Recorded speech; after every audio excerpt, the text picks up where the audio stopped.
पीर हरणित ईश ने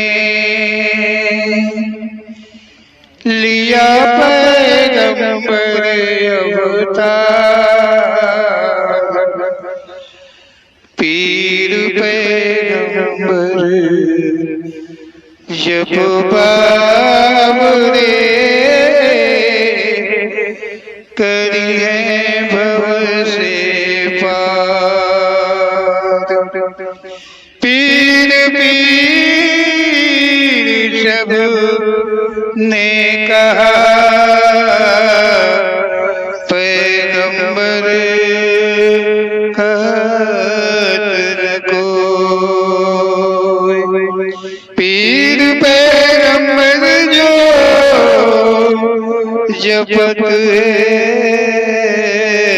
तासो पीर न होय, तासो पीर न होय।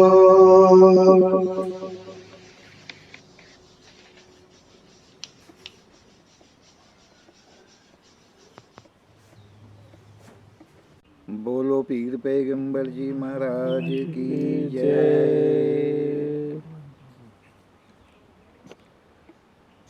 इस प्रसंग में बहू सास ससुर के विषय में ओम श्री पीर पैगंबर जी ने कहा है।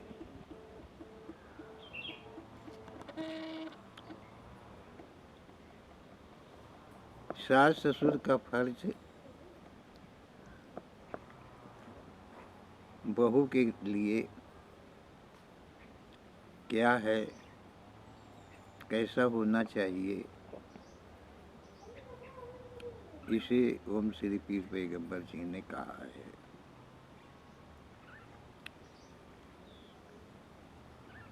कहा है कि घर में बहू आई है, ये खुशी अवश्य ही सभी को होती है।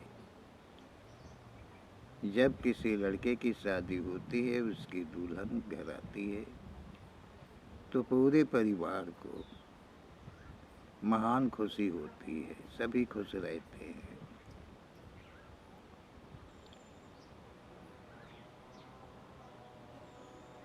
धीरे धीरे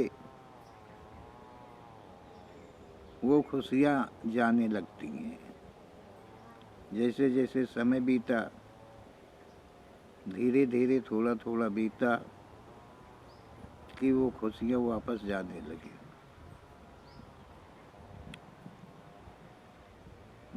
बहू जो होती है उसको भला बुरा कहने लगते हैं, नाना प्रकार के ताने मारते हैं।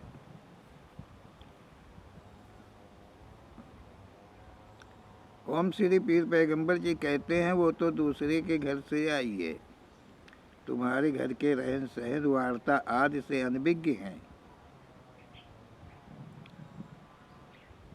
ओम श्री पीर पैगंबर जी कहते हैं जिस खानदान से, जिस घर से वो आई है और जो तुम्हारे घर का चालो चलन है, रहन सहन है, उसमें तो अंतर जरूर ही आएगा।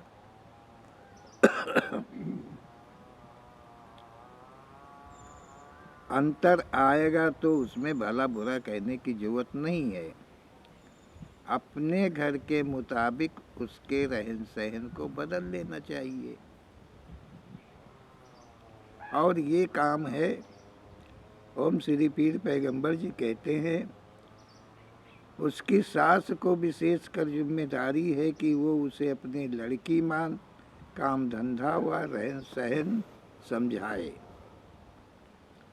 ससुर को चाहिए कि वो अपने घर की निगरानी रखे।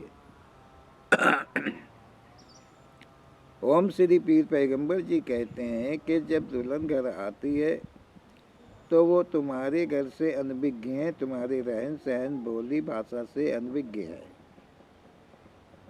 वो पहले पहले तुम्हारे घर में आई हुई है, इसलिए उससे कोई न कोई कमियां या तुम्हारे हिसाब से न काम कर पाती हो, न चल पाती हो, तो इसके लिए सास की जिम्मेदारी है कि वो अपनी लड़की मतलब अपनी लड़की मान लेना चाहिए। अपने लड़की को जैसे कभी ताना नहीं मारती है, उसके बात को बर्दाश्त कर लेती है, उसे समझाने का प्रयास करती है, उसी तरह बहू के साथ व्यवहार करना चाहिए। सास को ये नहीं चाहिए कि वो दूसरे घर से आई है तो कटु बोले, बात बात में ताने मारे। ऐसा बहू के लिए, सास के लिए सही नहीं है। ओम श्री पीर पैगंबर जी कहते हैं कि सास को चाहिए कि वो अपनी लड़की की तरह सम्मान दे करके और अपने घर के हिसाब से उसे काम धंधा बताए, सिखाए, रहन सहन बताए, समझाए। ये सब काम होता है सास का। बहू को जब समझाएंगे तो बहू समझेगी, ज़रूर समझेगी। उसके घर में नमक ज़्यादा खाया जाता है या कम खाया जाता है, वो उसे क्या पता है।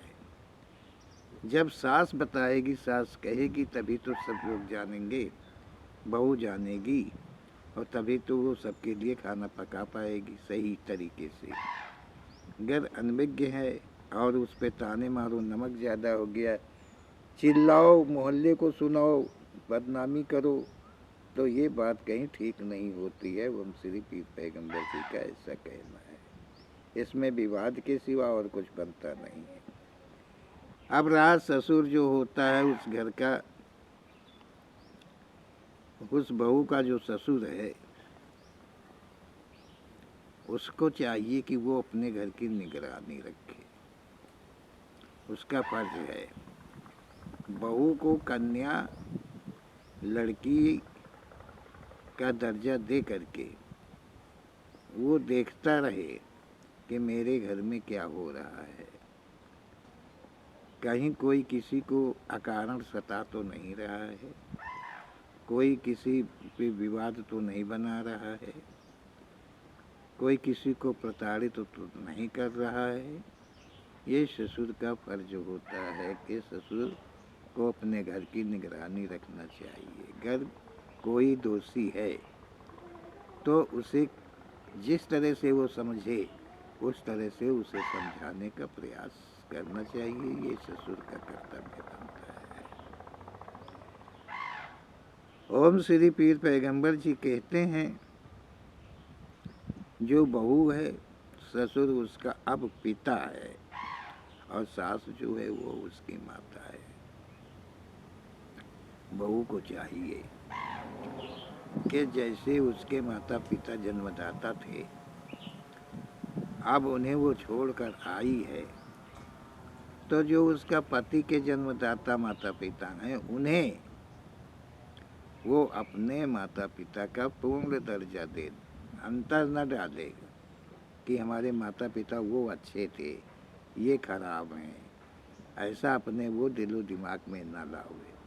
सम्मान वैसे ही करे जैसे अपने माता पिता का करती थी। ओम श्री पीर पैगंबर जी का कहना है कि ओम श्री पीर पैगंबर जी कहते हैं कि सास ससुर को चाहिए कि बहू को बेटी का दर्जा देना चाहिए और देते रहना चाहिए, क्योंकि एक दिन उनकी भी लड़की किसी घर की बहू हुई जाके बनती है, मालकन नहीं बनती है, बहू बनती है, और उसके ऊपर भी यही न्याय लगता है। ओम श्री पीर पैगंबर जी कहते हैं कि सास ससुर का पूरा हक है कि बहू से पूछताछ कभी कर लिया करे। ओम श्री पीर पैगंबर जी कहते हैं कि घर में अनन्य सदस्य हैं, बहू है उसकी जेठानी भी होती हैं, देवरानी भी होती हैं, ननद भी होती हैं, देवर भी होते हैं। इस प्रकार से सारे रिश्ते हैं। तो वो उस बहू से सास ससुर का फर्ज बनता है कि वो उनकी बेटी हुई, बेटी के समय बेटी का दर्जा दिया है, तो वो उससे निसंकोच पूछताछ कर लिया करें कि उसके ऊपर कोई भी परेशानी तो नहीं है, कोई उसे दबाव में तो नहीं डाल रहा है। मतलब ये पूछताछ कर लेनी चाहिए कि उसने खाना खाती है कि नहीं खाती है, कि किसी के कारण वो खाना ना खा रही हो, किसी के कारण वो दुखी रहती हो। तो इस चीज़ की निगरानी करना सास ससुर का काम है। सास ससुर को पूरा माता पिता का दर्जा निभाना चाहिए। उस बहू के माता पिता जैसे हुए थे वैसे सास ससुर अब उसके माता पिता हैं, और माता पिता का जो दर्जा होता है, नियम जो होता है, उसे समझाना चाहिए। माता पिता मतलब अपने हक को पूरा करना चाहिए, उनका जो कर्तव्य बनता है उसे वो पूरा करना चाहिए। ओम श्री पीर पैगंबर जी का ऐसा कथन है। सास ससुर के बहुएं कई हैं, तब किसी के प्रति दुर्भाव नहीं रखना चाहिए। सास ससुर का फर्ज बनता है कि अगर बहुएं कई हैं तो उतार चढ़ाव नहीं करना चाहिए। ये सास ससुर का कर्तव्य है कि वो कोई उतार चढ़ाव ना करे किसी के प्रति में। सभी बहुओं को अपनी बेटी छोटी बड़ी के हिसाब से मानना चाहिए, और व्यवहार जो है वो सभी के साथ एक सम ही सास ससुर को करना चाहिए। ऐसा ओम श्री पीर पैगंबर जी का कहना है। हाँ, ये जरूर है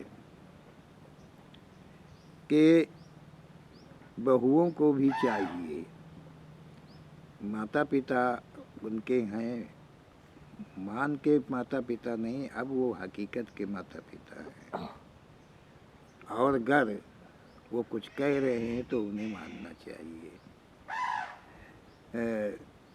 सबसे बड़ा संसार में जो इज्जत होती है, चाहे वो पुरुष हो चाहे वो नारी हो, सम्मान उसी का होता है जो काम करता है, जो मेहनत करता है, जो काम करता है। उसी को दुनिया जानती है, दुनिया पहचानती है, उसी को सम्मान मिलता है, उसी को बड़प्पन मिलता है। यदि दो ही बहुएं हुई, एक बहू काम करती है, दूसरी बहू बिस्तर नहीं छोड़ती है, तब तो फिर मजबूरन जो है उसे कहना पड़ेगा, और उसका सम्मान भी नहीं हो पाएगा, क्योंकि काम जो कर रही है सम्मान तो उसी का हो पाएगा, क्योंकि वो सबके लिए खाना बनाती है, और उसके लिए भी खाना वो बनाती है जो पड़ी रहती है, काम नहीं करती है किसी भी प्रकार का। तो बहुओं को भी ऐसा नहीं चाहिए, हाथ बटा के काम करना चाहिए, और काम करना चाहिए। सास ससुर को चाहिए कि सबको बराबर का सम्मान देना चाहिए। ऐसा ओम श्री पीर पैगंबर जी का कथन है। एक लड़की का माता पिता लड़की की सेवा व तालीम देने में कसर नहीं रखता है। कोई भी लड़की वाला है, ओम श्री पीर पैगंबर जी कहते हैं कि कोई भी लड़की वाला है, वो किसी भी प्रकार की तालीम शिक्षा मतलब देने में कसर नहीं रखता है।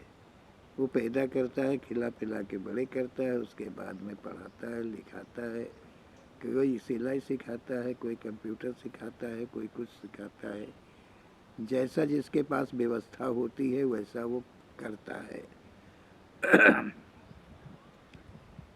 तो वो पूरा खर्च जो माता पिता जो है उसका वो पूरा खर्च जो है उठाना पड़ता है, और वो व्यवस्था किया करता है। व्यवस्था भारी होती है। व्यवस्था का मतलब होता है कि वो धीरे धीरे जोड़ा जाता है, उसके लिए धन धीरे धीरे जोड़ा जाता है। और उसके धन जोड़ने के लिए मेहनत पे मेहनत, भारी मेहनत करनी पड़ती है। इसलिए ओम श्री पीर पैगंबर जी कहते हैं कि व्यवस्था भारी करनी पड़ती है। यदि लड़की का माता पिता लड़की को तालीम खर्च ना लगावे तब तो दहेज सरलता से दे सकता है। ओम श्री पीर पैगंबर जी कहते हैं, ओम श्री पीर पैगंबर जी कहते हैं कि यदि लड़की वाला माँ बाप, लड़की वाला जो माँ बाप है वो यदि मतलब तालीम ना दे, तालीम की व्यवस्था ना करे, केवल वो उसके शादी ब्याह की व्यवस्था करे, ना पढ़ाई लिखाई कराए, तो आराम से कर सकता है, फिर शादी ब्याह आराम से कर सकता है। ऐसा ओम श्री पीर पैगंबर जी का कथन है। देखा जाए तो लड़के के माँ बाप बहू को दहेज के प्रति बहुत अधिक प्रताड़ित करते हैं। ओम श्री पीर पैगंबर जी कहते हैं कि संसार में यहाँ देखा जाए तो केवल दहेज को लेकर के उस लड़की के सास ससुर जो हैं उस लड़की को बहुत अधिक प्रताड़ित किया करते हैं। कहते हैं कि वो दहेज साथ लेकर नहीं आई, उनके मतलब उसके लड़की के माँ बाप ने जो है कंजूसी किया है। ओम श्री पीर पैगंबर जी का कथन है कि लड़की के माता पिता को दोषी ठहराते हुए, मतलब जो बहू आई है उस लड़की का सम्मान देने के विपरीत हो जाते हैं और दोष लगाते हैं उसके माता पिता पर कि उन्होंने कंजूसी किया है, दहेज में कुछ भी नहीं दिया है। सोचने वाली बात है, एक सोचने वाली बात है। जैसे मीडियम के लोग हैं, कोई भी मीडियम के लोग हैं और वो मेहनत मजदूरी करके खाता है, अपने बच्चों को कपड़े बनवाता है, पढ़ाता है, लिखाता है, ये सब कुछ करता है, तो शादी के लिए वो कितना दहेज इकट्ठा कर सकता है, कहाँ से इकट्ठा कर सकता है? खाए पिए सब आ गया। नहीं, कोई लड़के वाले तो नहीं उसका खर्च पूरा किया है, उसके पढ़ाई में तो नहीं कुछ लगाया है, उसके माँ बाप ने लगाया, जैसी व्यवस्था उसके पास रही वो उतना लगाया है, खर्च किया है, तब पढ़ी लिखी बहू तुम्हारे घर में आई है। आप समझ रहे होंगे हमारी बात को जी। तो ये समझना चाहिए कि जब लड़की पढ़ी लिखी तुम लेकर के आए हो तो दहेज आखिर वो कहाँ से लाते? यहाँ तो देखा जाता है कि जो लड़की अनपढ़ है उसमें ना दहेज मिले तो खुश रहते हैं, और जो लड़की पढ़ी लिखी है, जितना अधिक पढ़ी लिखी है उतना ही अधिक दहेज मांगा जाता है, उतना ही अधिक उसको दहेज देना पड़ता है। अब सोचने वाली बात है कि इतना अधिक दहेज कैसे हो सकता है। माना कि मतलब उसकी पढ़ाई में अगर हम यही मान लें कि 10,000 रुपया एक साल में लगा, 10,000 रुपया एक साल में लगा और अब वो 20 साल की हो गई है तो कितना रुपया हो गया? अगर इतना ही ना पढ़ते ना लिखते इतना ही रुपया उसका माता पिता इकट्ठा करता तब तो आराम से शादी कर सकता था, 2 पहिया के बजाय 4 पहिया भी दे सकता था। ये बात कोई लड़के वाला नहीं समझता, लड़के वाले के ये सब ठीक नहीं होता है। ओम श्री पीर पैगंबर जी कहते हैं कि ये सब अच्छा नहीं होता है, ठीक नहीं होता है। ऐसे लेन देन को लेकर के सास ससुर को चाहिए कि लड़की पे ताना ना कसे, उसे सम्मान अपनी लड़की के बराबर का ही दे, क्योंकि वो सास भी अपनी लड़की को किसी घर अवश्य भेजती है। जो सास कहती है कि कंजूसी किया है, नहीं दिया है, दहेज नहीं दिया है, आखिर कल कोई दिन उसने अपनी लड़की को भी भेजा होगा, कैसे भेजा होगा? सर तो झुकाना ही पड़ा होगा। और यदि विवाहित नहीं है, विवाह करना है तो सर झुका के ही करना पड़ेगा, दौलत काम नहीं आती है। लड़की वाला हमेशा छोटा ही होता है, लड़का वाला बड़ा होता है। लड़की वाले का सर नीचे होता है तो लड़के वाले का सर ऊंचा होता है, लेकिन लड़के वाले को चाहिए कि वो छोटे को उठा के उसका सम्मान अपने बराबर का दे दे। उचित ये है, ऐसा ओम श्री पीर पैगंबर जी का कहना है।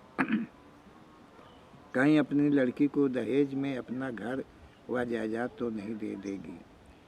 ओम श्री पीर पैगंबर जी कहते हैं कि कल वो अपनी लड़की की शादी, मतलब बहू की ननद की शादी होगी, तो लड़के वाले जो होंगे, जो बहू के माता पिता होंगे, वो अपने लड़की की शादी में कोई अपना घर नहीं लिखवा देगा, कोई इतना बड़ा दहेज नहीं दे देगा, धंधा बिजनेस नहीं दे देगा।